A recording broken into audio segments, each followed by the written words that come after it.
العالمين والعاقبة للمتقين والصلاة والسلام على أشرف الأنبياء والمرسلين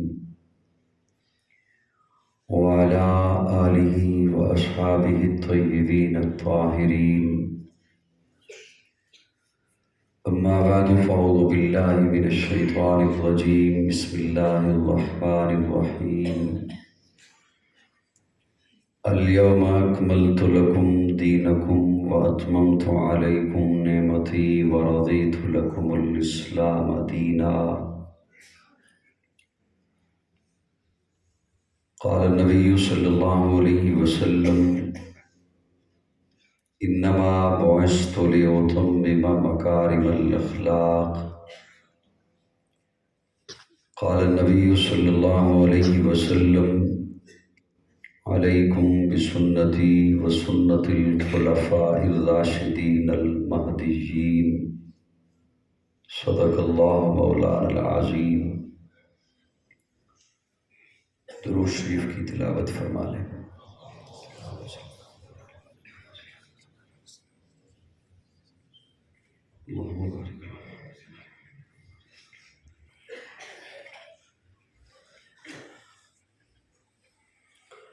قابل تعظیم حضرات علماء کرام، معززین علاقہ،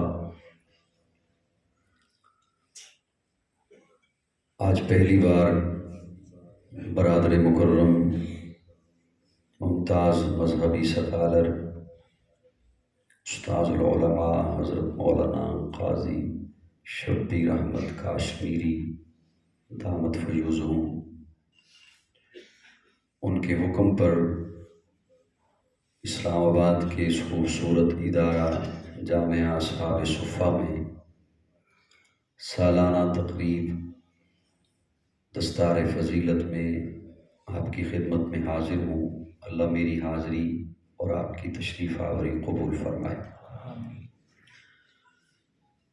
حضرت نے نہایت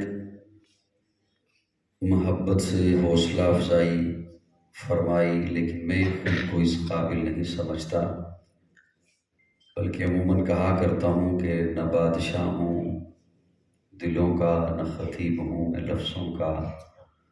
اللہ ساتھ دیتا ہے، میں باتیں دل سے کرتا ہوں. سبحان اللہ. تو بس دل سے ہی باتیں سننے والے بھی تشریف لاتے ہیں. اللہ آپ کا آنا بھی قبول فرمائے. اور اس طرح کی تقریب میں امتحان دوہرا ہو جاتا ہے جب آدھا مجمع عوام کا ہو اور آدھا مجمع علماء کا ہو. علماء کرام دائیں بائیں تشریف فرما ہیں کثیر تعداد میں. یقیناً حضرت کے تعلق کی نسبت کی بابت تشریف لائے. میں ان کی موجودگی میں مسند پر بیٹھ کر چند جملے کہنے کی جسارت کرنے لگا ہوں. ہے تو یہ بہت بڑا کام. بہرحال اپنی بساط کے مطابق کوشش ہوگی کہ کچھ لمحے آپ کی سماع خراشی کر سکوں. میں امید رکھتا ہوں کہ آپ دھیان طالب علم کی جانب رکھیں گے. تمہیداً صرف 3 منٹ، شاید زیادہ توجہ طلب ہو. انسانی معاشرے میں آج کل دورہ ایسا ہے، سوشل میڈیا کے دور میں ہر بندہ چاہتا ہے کہ میرا تعارف بھی ہو اور میری شہرت بھی ہو، اور اس وجہ سے آپ دیکھتے رہتے ہیں اٹوں پٹانگ حرکتیں بھی سوشل میڈیا پہ آپ کی نظروں کے سامنے آتی رہتی ہیں. وہ حرکت کرنے والا بھی جانتا ہوتا ہے کہ اس کی کوئی تک نہیں بنتی، لیکن وہ کرتا ہے کہ کسی طریقے میرا تعارف ہو جائے. میں احباب کی خدمت میں ایک لفظ عرض کرنے چلا ہوں. انسانی معاشرے میں تعارف کے 2 ذرائع ہیں. یا تعارف ہوتا ہے نسب سے، یا تعارف ہوتا ہے حسب سے. تھوڑا سا مجھے رسپانس چہرے کا دیجیے گا کہ میری بات پہنچ گئی، تاکہ میں اگلے جملے پہ پہنچ سکوں. یا تعارف ہوتا ہے نسب سے یا تعارف ہوتا ہے حسب سے. آسان کر دوں، نسب باپ کون ہے، دادا کون ہے، خاندان کیا ہے، قبیلہ کیا ہے. حسب کرتا کیا ہے، معاملات کیا ہیں، دھندا کیا ہے، لین دین کیا ہے، عہدہ کیا ہے، منصب کیا ہے. یا تعارف ہوتا ہے نسب سے یا تعارف ہوتا ہے. جو ذوق والے لوگ ہیں انہیں لذت دینے کے لیے اس جملے کو یوں عرض کیے دیتا ہوں، کسی کا نسب اس قابل ہوتا ہے کہ اس سے تعارف کرایا جائے، کسی کا حسب اس قابل ہوتا ہے کہ اس سے تعارف کرایا جائے. لیکن یہ ضروری نہیں کہ نسب اچھا ہے تو اب حسب بھی اچھا ہو. آپ تو پریشان ہو گئے، ابھی تو میں نے بات چلائی ہے. یہ ضروری نہیں کہ نسب اچھا ہے تو حسب بھی اچھا ہو، یا حسب اچھا ہے تو نسب بھی اچھا ہو. یہ ضروری نہیں. یہ میرے رب کی طرف سے بہت بڑی عنایت ہے کسی پر ہو جائے کہ اس کا نسب بھی اچھا حسب بھی اچھا. دیکھیں آپ توجہ کریں گے تو آدھے جملے آپ بولیں گے، لطف آئے گا. یہ اس کا بہت بڑا انعام ہے، اس کا بہت بڑا فضل ہے کسی پر ہو جائے کہ اس کا نسب بھی اعلیٰ، حسب بھی اعلیٰ اس کا حسب بھی اعلیٰ. لیکن یہ ضروری نہیں ہے. اب میں نے یہ جو عرض کیا کہ یہ ضروری نہیں تو اس پر دلیل دینے لگا ہوں. نسب میں دیکھیے، نسب تو اتنا اعلیٰ کہ نوح کا بیٹا، سبحان اللہ. نسب تو اتنا اونچا کہ نبی کا بیٹا، نوح کا بیٹا، لیکن حسب مشرک ہے، بے ایمان ہے، نافرمان ہے، باغی ہے. نسب اتنا اعلیٰ کہ آدم کا بیٹا، لیکن حسب قاتل ہے، حاسد ہے. اب دوسری جانب آئیے، اس کے نسب کو کوئی نہیں جانتا لیکن اس کا حسب اتنا اونچا ہے کہ پیارے آقا معراج کی رات جبریل سے پوچھتے ہیں، جبریل میرے آگے قدموں کی آہٹ کس کی آ رہی ہے؟ سبحان اللہ. کم بولے ہیں آپ اس جملے پر، کم بولے، تھوڑا سا اور مسکرا کے کہہ دیجیے سبحان اللہ. اس کے نسب سے تو کوئی واقف نہیں، لیکن اس کا حسب اتنا اونچا ہے. وہ جو سید نہیں حبشی ہے، عربی نہیں عجمی ہے، گورا نہیں کالا ہے، خوبصورت نہیں سانولا ہے، اپنا نہیں پرایا ہے، قریب کا نہیں دور کا ہے، چلتا فرش پہ ہے، آہٹ عرش سے آتی ہے. اس کا حسب اتنا اونچا ہے. اور جس کے منہ کا رنگ سانولا ہے، آنکھیں اندر کو دسی ہوئی ہیں، موٹے موٹے ہونٹ ہیں، چہرے پہ چیچک کے داغ ہیں، کرتا تار تار ہے لیکن مصطفیٰ کا یار ہے. اس کا حسب اتنا اونچا، اس کا حسب اتنا عرفہ، اس کا حسب اتنا اعلیٰ. تو ایک بات تو واضح ہو گئی میری ابتدا کے ان جملوں سے کہ بات نسب سے نہیں بنتی. بے شک. تھوڑا سا مسکرا دو یار. بات نسب سے نہیں بنتی. اب یہ جملہ میں بولنے لگا ہوں، ممکن ہے یہ بعض لوگوں کو اچھا نہ بھی لگے، لیکن میں کہنے لگا ہوں انشاءاللہ لگ ہی جائے گا. کہیں سوچیں گے تو لگ جائے گا. اچھا، نسب آپ بدل بھی نہیں سکتے. نسب کا بدلنا آپ کے اختیار میں بھی نہیں، اسے آپ بدل بھی نہیں سکتے اور بدلیے گا بھی مت. بڑی وعیدیں ہیں، بدل بھی نہیں سکتے. بدلنا آپ کے اختیار میں نہیں. حسب آج بھی اونچا ہو سکتا ہے، حسب آج بھی اعلیٰ ہوتا ہے، حسب آج بھی بلندی پر پہنچتا ہے. اور اس کے بدلنے کے دو طریقے ہیں. وہ دو ذرائع سے بدلتا ہے، دو چیزوں سے بدلتا ہے. سادہ لفظ بولوں، دو چیزوں سے حسب آج بھی اونچا ہوتا ہے، یا اللہ کے قرآن سے یا آقا کے فرمان سے. سبحان اللہ. سبحان اللہ. سبحان اللہ. اب دھیان رکھیں گے تو انشاءاللہ لفظ سے لفظ میں ملا کے آپ کے حوالے کرتا جاؤں گا. یا اللہ کے قرآن سے یا حضور کے فرمان سے. اور یہ وہ ادارے ہیں جہاں حسب اونچا ہوتا ہے. سبحان اللہ. یہ وہ ادارے ہیں جہاں حسب معراج پہ پہنچتا ہے، جہاں حسب عروج پہ جاتا ہے.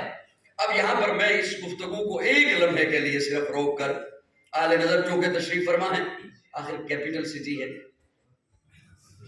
آل نظر تشریف فرما ہے، تو میں یہاں پر ایک لمحے کے لیے اس بات کو روک کر صرف ایک لمحے کے لیے ایک سائڈ پر آ رہا ہوں۔ اللہ نے حضرت آدم کو تخلیق فرمایا جنت میں، بھیجا زمین پر، تخلیق فرمایا جنت میں، بنایا جنت میں، میرے لفظوں سے سمجھ رہے ہیں؟ بنایا جنت میں، بھیجا زمین پر، اور پہلے سے اظہار فرما دیا ملائکہ کی مجلس میں کہ انی جاعل فی الارض خلیفہ، میں زمین پر خلیفہ بنانے لگا ہوں، میں زمین پر نائب بنانے لگا ہوں، لیکن بنایا جنت میں، زمین پر بنانے لگا ہوں، زمین کے لیے بنانے لگا ہوں، زمین سے بنایا، بنایا جنت میں، عناصر اربع سے بنایا، تو مٹی زمین سے لی، پانی زمین سے لیا، آگ زمین سے لی، ہوا زمین سے لی، لیکن بنایا جنت میں۔ تو اپنا ایک عاجزانہ طالب علمانہ تخیل ہے، اللہ سے سوال کیا، اللہ زمین کے لیے بنایا تو زمین پر ہی تخلیق کیا ہوتا، تخلیق جنت میں فرمایا، تو گویا مشیت بتانا یہ چاہتی ہے کہ حضرت آدم کو جنت میں تخلیق اس لیے کیا تاکہ ہر آدمی یہ ذہن میں رکھے کہ مجھے اصل ٹھکانے کی جانب لوٹ کر جانا۔ سبحان اللہ۔ کل شیء یرجع الی اصلہ، ہر چیز اپنے اصل کو لوٹتی ہے۔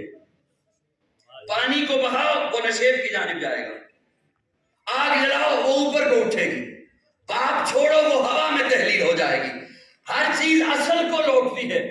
تو آدمی یہ ذہن میں رکھے کہ میرا اصل ٹھکانہ، اور یہ تھوڑا سا جنت ہے۔ اب جب زمین پر بھیجا تو پہلے پودے لگائے، میری گفتگو سے پریشان تو نہیں ہو رہے جی؟ پہلے کیا لگائے؟ پودے۔ پودا بڑھتا ہے، پھلتا ہے، پھولتا ہے، لیکن چلتا نہیں۔ میں جی چاہ رہا تھا کہ میں عظمت قرآن پہ ایک جملہ آپ کے حوالے کروں، لیکن آپ کی خاموشی کہتی ہے رہنے دیں۔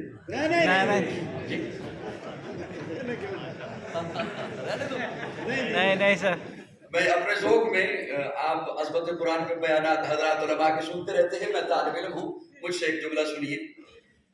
جو بھیجا تو پہلے پودے لگائے، اب پودا بڑھتا ہے، پھلتا ہے، پھولتا ہے، لیکن چلتا نہیں۔ اب جب بڑھتا ہے، پھلتا ہے، پھولتا ہے تو اس کا مطلب ہے جاندار ہے، وہ جاندار ہے تو اسے خوراک تو چاہیے، لیکن وہ چلتا نہیں، تو قدرت نے خوراک کو حکم دے دیا، تو نے اس تک پہنچنا ہے، سبحان اللہ۔ تو نے اس تک پہنچنا ہے۔ اب پودا ساری خوراک اپنی قدموں والی جگہ سے لیتا ہے، جو زمین میں معدنیات چھپے ہوئے، جو چیز اس کے قدموں میں نہیں، قدرت نے حکم دے دیا تو نے اس تک پہنچنا ہے۔ سورج روشنی پہنچاتا ہے، ہوا آ کے اسے لہلاتی ہے، بارش آ کے اسے نہلاتی ہے۔ پودے سے فضیلت دی جانور کو، جانور بڑھتا ہے، پھلتا ہے، پھولتا ہے اور چلتا ہے، پودا چلتا نہیں تھا، یہ چلتا ہے، تو یہ چونکہ چلتا ہے تو اسے یہ نہیں کہا کہ تو کھڑا رہے خوراک تجھ تک پہنچے گی، اسے فرمایا تو نے اپنی خوراک تک چل کے جانا ہے، تو نے اپنے شکار تک چل کے جانا ہے۔ اب وہ شکار تک چل کے جاتا ہے، جانور سے پھر فضیلت دی حضرت انسان کو، سبحان اللہ۔ حضرت انسان بڑھتا ہے، پھلتا ہے، پھولتا ہے اور چلتا ہے۔ یہ بات تو جانور کے پاس بھی تھی، لیکن اسے جو فضیلت دی عقل سے، اسے فضیلت دی شعور سے، عقل سے، اسے جانور کو کہہ دیا تو نے اپنی خوراک تک پہنچنا ہے اور اسے اس کی جبلت پر چھوڑ دیا، جو من پسند ہے اٹھا لے، جو من پسند ہے منہ مار لے، جو من پسند ہے ہاتھ مار لے۔ تو انسان بھی چونکہ چلتا ہے تو یہ بھی جہاں من پسند ہے ہاتھ مار لے، منہ مار لے، فرمایا نہیں، تو چونکہ تجھے عقل دی، چونکہ تجھے شعور بخشا، تو تیری روزی کے ارد گرد، تیرے معاملات کے ارد گرد قانون کے پیرے ہوں گے۔ اسلام آباد والوں یہ جملہ جائے گا تو دکھ ہوگا، تیرے معاملات کے ارد گرد قانون کے پیرے ہوں گے۔ تو اللہ قانون میں کہیں سے بھی لے لوں، اللہ فرماتے ہیں نہیں، بنایا جنت میں، جائے گا جنت میں، قانون بھی آئے گا جنت سے۔ سبحان اللہ۔ بڑی بے روحی والا آپ نے مظاہرہ فرمایا جملے کے ساتھ, بنایا جنت میں, جائے گا بھی جنت میں. تو یہاں کے معاملات کے لیے قانون یہاں کا نہیں ہو سکتا. آزماتے رہیے, پستی رہے گی انسانیت. جتنے نئے نئے قانون آزماتے رہیں گے, ذلتوں میں چلی جائے گی انسانیت, پستی رہے گی انسانیت. بنایا جنت میں, جائے گا جنت میں, ٹھکانہ بتایا جنت, تو اس کے لیے قانون بھی آئے گا جنت سے. اللہ پھر وہ قانون بھیجتے رہے, کبھی تورات کی صورت میں, کبھی انجیل کی صورت میں, کبھی زبور کی صورت میں, اور صحائف آتے رہے. آخر میں آخری قانون آیا, آخری رسول آیا, جسے قرآن کہتے ہیں. سبحان اللہ. اسے کیا کہتے ہیں؟ اسے کیا کہتے ہیں؟ اور اس قرآن کی آخری آیت مبارکہ میں نے تلاوت کی. سبحان اللہ. یا تو مجھے بتا دیجئے, میں بھی اشاروں میں باتیں کر لوں. مجھے شرما دلائیے تھوڑا سا سبحان اللہ کہتے ہیں. سبحان اللہ. میری بات کو بوجھ تو نہیں بنی آپ پر؟ نہیں نہیں. جزاک اللہ, سعادت بنی. اللہ آپ سے راضی رہے. الیوم اکملت لکم دینکم واتممت علیکم نعمتی ورضیت لکم الاسلام دینا. آخری آیت مبارکہ. پیارے آقا اونٹنی پر سوار ہیں, حجۃ الوداع کا موقع ہے, عرفات کا میدان ہے. آخری آیت مبارکہ نازل ہوئی. اس کے بعد جبریل امین کوئی آیت لے کر تشریف نہیں لائے. آخری آیت مبارکہ الیوم اکملت لکم دینکم واتممت علیکم. 3 باتیں اس میں اللہ نے بیان فرمائی. الیوم اکملت لکم دینکم واتممت علیکم نعمتی ورضیت لکم الاسلام دینا. 3 مکمل ہو گیا. جو بول سکتے ہیں وہ ہلکی سی کوشش کر لیں, جو نہیں بول سکتے ان کی تو مجبوری ہے. میں نے کیا کہا, 3 مکمل ہو گیا. 3 مکمل ہو گیا. 3 مکمل ہو گیا. اب طالب علم کی جانب تھوڑی سی توجہ کیجیے گا. آپ کوئی کام کریں نا, تو وہ کام جب ہو جائے پورا, اسے کہتے ہیں مکمل ہو گیا. آپ نے مکان شروع کیا, پورا ہو گیا, مکمل ہو گیا. آپ نے دکان شروع کی, پوری ہو گئی, مکمل. مکمل. اسی کام کو بڑی دلجمی سے, تڑپ سے, لگن سے, محبت سے رنگ بھر دیں. پھر کسی کو بلائیں اور اسے کہیں یہ میں نے کام کیا, بتا کیسے ہوا. وہ دانتوں میں انگلی دبا لے اور کہیں مجھ سے کیا پوچھتا ہے, کیا کمی ہے جو تو نے چھوڑی ہے. اسے کہتے ہیں اکمل ہو گیا. سبحان اللہ. اکمل ہو گیا, کامل ہو گیا. مکمل چلتے چلتے چلتے چلتے جب نقطہ عروج پہ پہنچے تو اسے کامل کہتے ہیں, اکمل کہتے ہیں. اس سے اوپر مکمل ہو نہیں سکتا. اب مکمل آخری نقطے پہ پہنچا تو کامل ہے, اکمل ہے. یہ تو حضرات علماء کرام کو میں نے سبق سنایا. اب عام بندے تک تاکہ میری بات پہنچے, سادہ لفظوں میں معنی کرنے لگا ہوں. کامل اسے کہتے ہیں, اکمل اسے کہتے ہیں جس میں سے نہ کوئی چیز نکالی جا سکے, نہ نئی چیز اس میں داخل کی جائے. سبحان اللہ. اس میں سے نہ کوئی چیز نکالی جا سکے, نہ اس میں داخل کی جا سکے, نہ اس میں کوئی چیز داخل کی جا سکے. اللہ فرماتے ہیں الیوم اکملت لکم دینکم واتممت علیکم نعمتی ورضیت لکم الاسلام دینا. میرے محبوب کا دین کامل ہے, اس میں سے نہ کچھ نکال سکتے ہو نہ داخل کر سکتے ہو. اسلام کامل ہے, نہ کچھ نکال سکتے ہو نہ داخل کر سکتے ہو. شریعت کامل ہے, نہ کچھ نکال سکتے ہو نہ داخل کر سکتے ہو. کلمہ کامل ہے, سبحان اللہ. نہ نکال سکتے ہو نہ داخل کر سکتے ہو. آذان کامل ہے, سبحان نہ اللہ. نکال سکتے ہو نہ کچھ داخل کر سکتے ہو. الیوم اکملت لکم دینکم. میرے محبوب کی جماعت جماعت صحابہ کامل ہے, اکمل ہے. اس میں سے ایک صحابی کو نہ نکال سکتے ہو نہ غیر کو صحابی بنا سکتے ہو. سبحان اللہ. یہ کہ اللہ نے میرے آقا کو مقصود کائنات بنایا, مرکز کائنات بنایا, ہادی کائنات بنایا, روح کائنات بنایا, طبیب کائنات بنایا, حسن کائنات بنایا, رونق کائنات بنایا, بہار کائنات بنایا, فخر موجودات بنایا, جمیع الحسنات بنایا, جامع البرکات بنایا, خیر الانام بنایا, سید العرب والعجم بنایا, جمیل السیم بنایا, تاجدار حرم بنایا, چراغ حرم بنایا, عادل بے عدیل بنایا, دعائے خلیل بنایا, لطف رب جلیل بنایا, صادق و امی بنایا, خیر الورا بنایا, بدر الدجا بنایا, شمس الضحا بنایا, احمد مجتبی بنایا, محمد مصطفیٰ. سبحان اللہ. جان وفا ہے میرا مصطفیٰ, روح ارض و سما ہے میرا مصطفیٰ, آدم عالمیت عدم میرا مصطفیٰ